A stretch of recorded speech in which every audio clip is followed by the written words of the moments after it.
You know what's so great about the early 2000s is that it was the time period where a lot of long-term Christian artists got their starts, or they were coming out with like their second albums. By 2004, Chris Tomlin had released his third album, which was really the one that broke out because that was Arriving, and I've reviewed that album already. So kind of like from 2000 to 2004, there was a lot of artists that were like either getting their starts or and they would become long-term artists. And I've talked about a lot of them so far. One of the other major players, though, that I haven't really talked about yet is Jeremy Camp. Jeremy Camp's first album came out in 2002. It's called Stay, and it was put out by BEC Recordings, who I have come to learn since my Danny Goki, my last review of his, is actually a part of Tooth and Nail Recordings. It's an imprint, as according to Wikipedia. So I'm a little bit more educated about that. Regardless, though, this album came out around the same time that Mercy Me's second album came out. Mercy Me released 2 albums in the span of 2 years, and this came out right around the time of Mercy Me's second album. It's got 12 tracks on it, so let's get to work. Track 1 is Understand. This is kind of a rock, or as rock was conservatively defined back in the day. It's got a fast tempo, and it introduces some of Jeremy's high notes. Jeremy is infamous for every once in a while throwing out these little high falsetto-ish kind of notes where it almost sounds like his voice is cracking. That is prevalent in this song as well as another song we'll be taking a look at later. The singer proclaims how he can always go to God in times of need. God understands it all, so he's basically telling himself to get up and push through. The way he says it in the chorus is, "Why don't I get back up on my feet again?" So it's not a bad opener. I read the review for this album on Jesus Freak Hideout, and the guy was comparing or saying or alluding to that people back in the day were comparing Jeremy Camp to Nickelback, maybe in the style of sound, but I would certainly not in voice comparison with Chad Kroeger. That makes no sense whatsoever. Anyway, let's move on. Track 2 is right here, and this is a swung ballad. The tempo slows down a bit to compensate for this, and it actually sounds brighter than a lot of the ballads that I've reviewed on this channel so far. No matter what he's been through or what he will be, the singer knows that God is with him. That is the gist of the song. It's a very nice song to listen to. Just the whole composition. I don't want to drag too much talking about it, but just the whole composition is a very nice, feel-good song, great message. Track 3 is Walk by Faith, and this is another ballad, and this is the first of 2 major ballads on this album that are in 6/8, and we will get to the other one, but as for this one, there's really not much to say musically. There's some nice little guitar stuff at the beginning that kind of sounds pleasant, what the little finger picking or whatever it is he's doing. But overall, everything's just really solid. The singer asks the question to and reflects to God in respective verses. So basically in the first verse, he's asking some questions, kind of challenging himself. And in the second verse, he's actually just reflecting to God some of his thoughts. The chorus is a resolve to walk by faith, even when he can't see, which is kind of redundant in a sense because that's what faith is. And then the other part of the chorus mentions how a broken road prepares your will for me. So basically the journey that he's on, even though it's filled with pain, it's all about God's will, and which is an encouragement that even in the midst of it, he can continue to walk in faith. Track 4 is Stay. This is the title track of the album, as you can obviously guess, and it goes back to a more rock style. It's a moderate tempo, though. It's not overly fast. The verses are a little bit more laid back, while the chorus is full. The singer is singing to someone who appears to be giving up on God for an undisclosed reason. There's no clues as to anything specific, and it makes for a better listen to have a general audience. It's a good song, but I don't think that this is worthy enough to be the title track of the album. It's a good filler song, but I don't know. I would have preferred to this album maybe be titled after one of the other tracks. Let's move on, though, to track 5, which is All the Time. This one, staying in the rock style, the tempo picks up a little bit, and basically the singer is struggling for the right words to express his feelings for God, but he knows that he must. He knows it would be unjustly, or maybe I'm not using the right words here, but it would, it just, he knows he's got to proclaim it, else everything is useless if he doesn't. So it's it's a pretty good song. It's all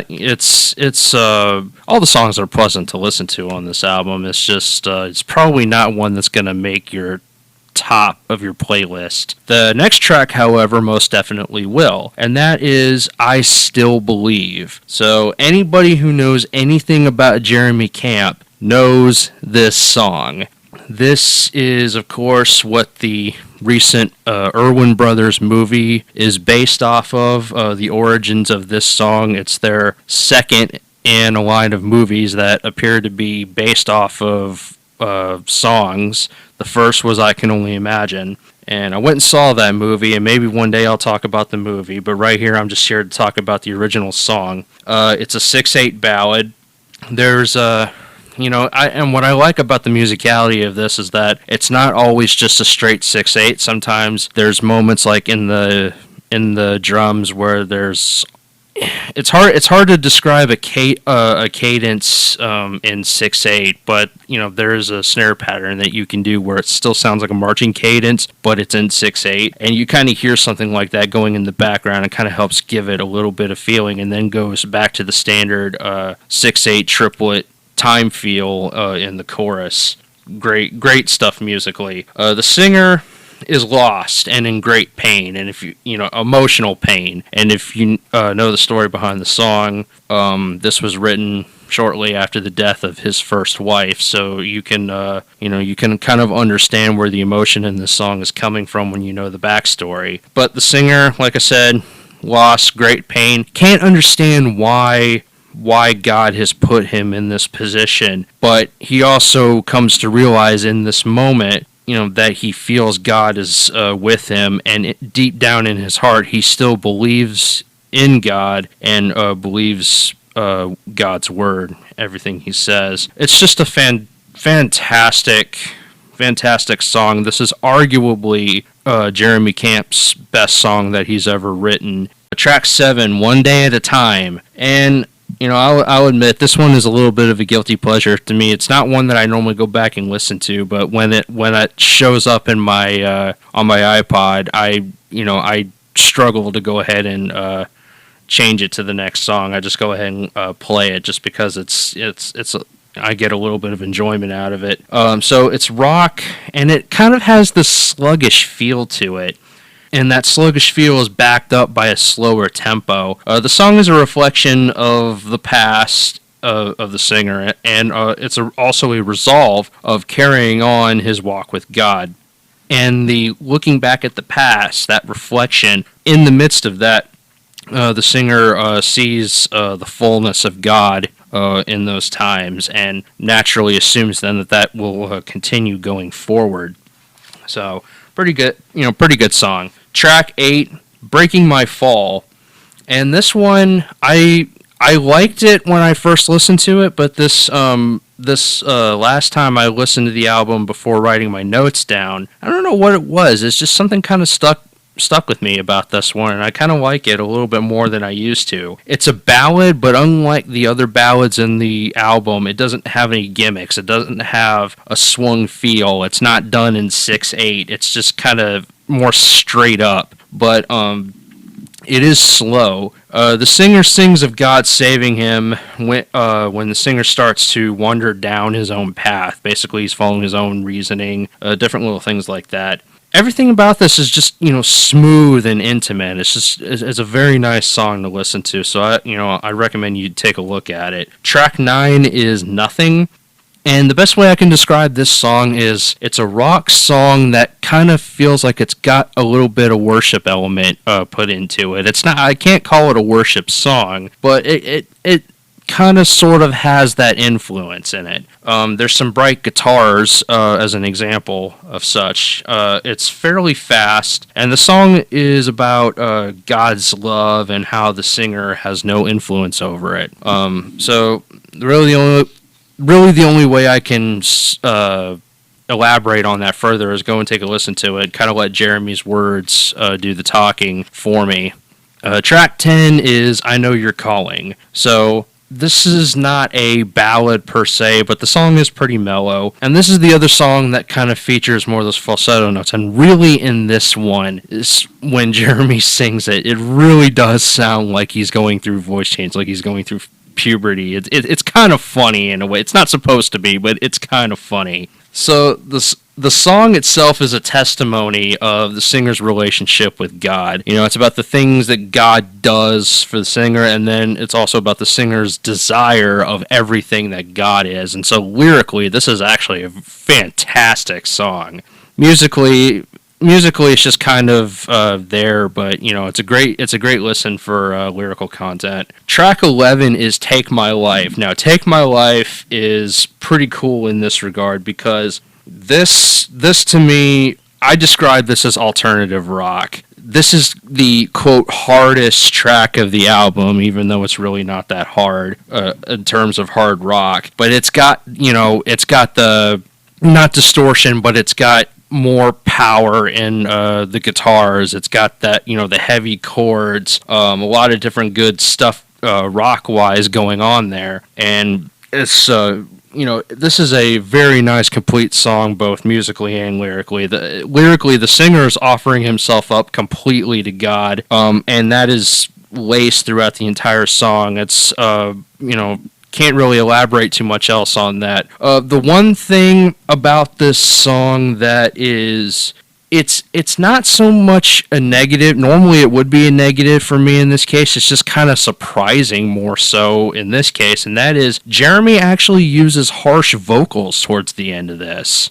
And that, if you guys know anything about Jeremy Camp, harsh vocals are just not something that he does. But I think this was, back more when Jeremy was trying to be a little bit, have more rock in his influence, and I think just as time went on, that's just something he got away from. So not only are his vocals have big powerful rock sounding in this particular song anyway, but then you add in the harsh vocals, and it's like, I wish they weren't there, but at the same time, it's kind of like, wow, I didn't know he could do that. I didn't know he would do that, So it's just kind of take it for what it is, I suppose. And then finally, the last track is In Your Presence. So this one is, a lot of the songs on here are worship songs in the sense of it's, there's things like, there's themes like surrender and intimacy with God in a lot of these other songs, but this is the only song that I can think of that's a little bit more of a blueprint type of worship song. And between the lyrics and the music, this just feels like one that you would pick out of a lineup to use in church setting rather than any of the other songs on the album, including I Still Believe.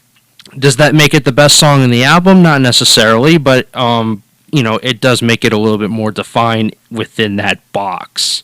So talking about the song a little bit, it feels like an acoustic, I'll say rock a little bit more than contemporary, maybe a little bit of contemporary elements, but kind of like an acoustic rock thing going on. There's, it's the only song to mention God by name, which I find very curious. But then again, if it was put out by BEC Recordings, that's actually become not so surprising, which is a little sad in a way. So while in the presence of God, the singer can't help but praise and worship him. That's really the gist of the song. I mean, the rest of the song, revolves around this concept, every line that's sung. So It's actually a really good song, and going to an acoustic setting after a power rock, well, not power rock, sort of power rockish, but alternative rock. Going from an alternative rock setting to an more acoustic rock sound, it's a dramatic change for the end of the song, but it's not necessarily all bad. And having the acoustic sounding track close out the album is not a bad way to end it either. So overall, overall, great way to end the song. It's a great song on its own anyway. And that's it. That's all the tracks. So really quickly, Jeremy's debut sees a rocker who actually really shines better in his ballads. That's not to say that his fast rock songs are bad or anything, but they overall they kind of fail to carry the weight of the ballads, which have deep emotional lyrics, and the music really fits well around the tone that the lyrics are trying to establish. Jeremy's voice is just unique. It's a low tone and a mid to high register. It's almost like a trombone or a euphonium, but with human. As a human voice. It's really the only way I know to describe it. The music takes me back, as the whole album, especially the rock tunes. I mean, obviously it should feel like an early 2000s, but for me it's very nostalgic to go back and listen to this kind of music, because that's just like my favorite time of music was the early 2000s. And it sounds similar to a lot of its counterparts from back in the day, both in the rock genre and even to some degree the contemporary genre. But Jeremy has enough of his own flavor in this project, though, to kind of give it a little bit more of a distinct sound. You could say that that's his lyrics, you could say that that's his voice, whichever. But A to B, this album has got good music. Just very solid. It's mixed well. I have no structure complaints, so I'm going to give this a 4.1 out of 5. This album, the album as a whole is better than Mercy Me's first and really even Mercy Me's second album as a whole.